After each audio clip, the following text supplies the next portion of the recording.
बिहार में चल रहे सियासी उठापटक के बीच 18 जनवरी को पटना पहुंच रहे राहुल गांधी। नीतीश कुमार के पाला बदल के कयासों के बीच अब एलजेपी प्रमुख चिराग पासवान को बीपीएससी परीक्षा में दिखी धांधली।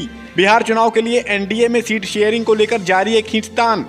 हिंदुस्तान अवाम मोर्चा के जीतन राम मांझी ने 20 सीटों पर ठोका दावा, तो बीजेपी ने इस बात को बता दिया बेबुनियाद। 18 जनवरी को पटना में होने जा रही आरजेडी की बड़ी बैठक में बड़े फैसले लेने जा रहे लालू यादव। पिछले कुछ दिनों से बिहार में लगातार सियासी उठापटक जारी है। इसी बीच 18 जनवरी को नेता विपक्ष राहुल गांधी पटना पहुंच रहे हैं, जहां वे संविधान सम्मान सम्मेलन को संबोधित करेंगे। इसी बीच हम पार्टी के अध्यक्ष जीतन राम मांझी ने राज्य की 20 सीटों पर दावा ठोका, तो इस पर बीजेपी ने कहा कि सीट शेयरिंग का फॉर्मूला तय हो गया है। हालांकि मांझी की बातों को उन्होंने बेबुनियाद बता दिया। इसी बीच अनशन खत्म करने वाले प्रशांत किशोर ने नीतीश कुमार को मानसिक बीमार बता दिया, तो वहीं इसी बीच चिराग पासवान ने परीक्षा में धांधली को स्वीकार करते हुए कहा कि हम सरकार में हैं, इसलिए आंदोलन नहीं कर सकते।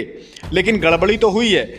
माना जा रहा है कि चिराग नीतीश से नाराज हैं। हालांकि अभी तक चिराग ने इस धांधली को स्वीकार नहीं किया था। वहीं दूसरी ओर चुनाव से पहले एनडीए को एक बड़ा झटका ये भी लगा है कि एलजेपी के पुराने नेता रहे पशुपति पारस अब आरजेडी को समर्थन देंगे।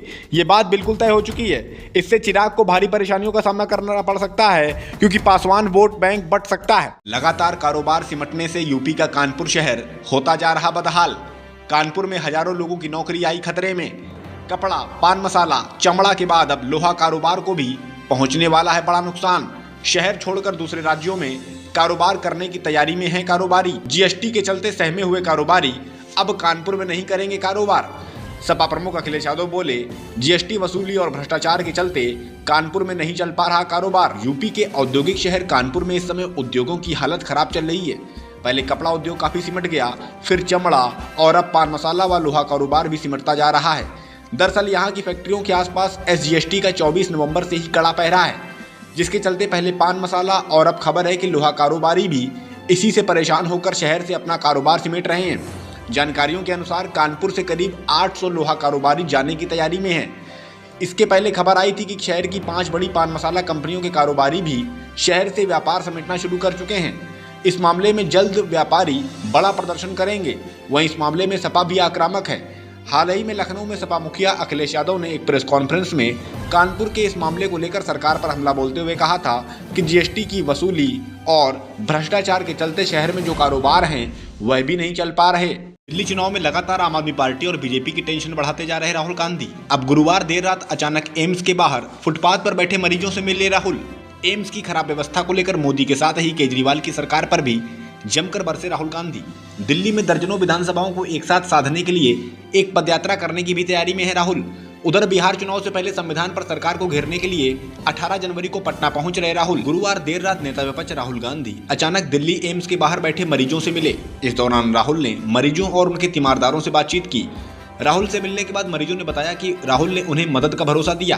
तो वहीं राहुल ने मुलाकात का वीडियो सोशल मीडिया पर साझा करते हुए लिखा कि एम्स के बाहर मरीज इलाज की राह में सड़कों और फुटपाथ पर सोने को मजबूर हैं। केंद्र और दिल्ली सरकार जनता के प्रति अपनी जिम्मेदारी निभाने में पूरी तरह से नाकाम रही है। वहीं खबर ये भी है कि 20 जनवरी के बाद राहुल दिल्ली में एक पदयात्रा करने की भी तैयारी में है। ये यात्रा करीब 15 विधानसभाओं में निकाली जा सकती है। वहीं इसके साथ ही राहुल बिहार चुनाव से पहले 18 जनवरी को पटना दौरे पर रहेंगे, जहां वे एक संविधान सम्मेलन को संबोधित करेंगे। इसी दिन लालू यादव भी अपनी पार्टी की एक बड़ी बैठक बुला रहे हैं, यानी इस दिन सियासी पारा बिल्कुल हाई रहने वाला है। बीजेपी ने यूपी की ही तरह अब दिल्ली वालों से भी होली दिवाली पर मुफ्त गैस सिलेंडर देने का वायदा किया।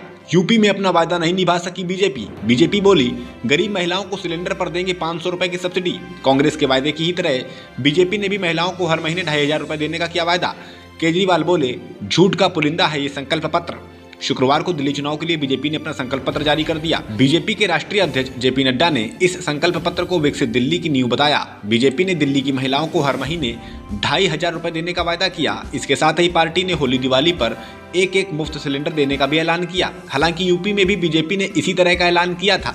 इसके साथ ही गर्भवती महिलाओं को 21,000 रुपए देने के साथ ही आम आदमी पार्टी की मौजूदा योजनाओं को जारी रखने का भरोसा दिया। उधर आप संयोजक अरविंद केजरीवाल ने इस संकल्प पत्र को झूठ का पुलिंदा बताते हुए कहा कि इसमें कानून व्यवस्था सुधारने पर एक लाइन नहीं थी। केजरीवाल ने कहा कि बीजेपी के संकल्प पत्र में सिर्फ एक लाइन थी कि केजरीवाल के कामों से सीखकर हम भी काम करेंगे। वैसे भी जब उन्हें पता है कि उनकी सरकार नहीं बनने वाली तो कम से कम घोषणाएं बड़ी करते। क्या मिल्कीपुर उपचुनाव में भी खेल करने की हो रही तैयारी?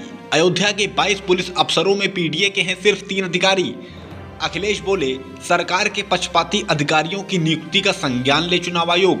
जल्द ही अयोध्या की मिल्कीपुर में उपचुनाव होना है।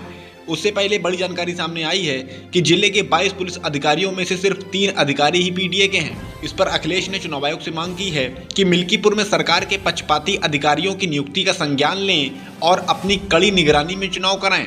एक दिन पहले ही अखिलेश ने मिल्कीपुर उपचुनाव को देश का सबसे बड़ा उपचुनाव बताते हुए सोशल मीडिया पर लिखा था कि बीजेपी भीतरघात से कमजोर पड़ चुकी है। बीजेपी को हराने के लिए किसान, महिला और युवा तैयार हैं। इस चुनाव के बाद बीजेपी का ये भ्रम टूट जाएगा कि कुछ लोग हमेशा उन्हीं को वोट देते हैं।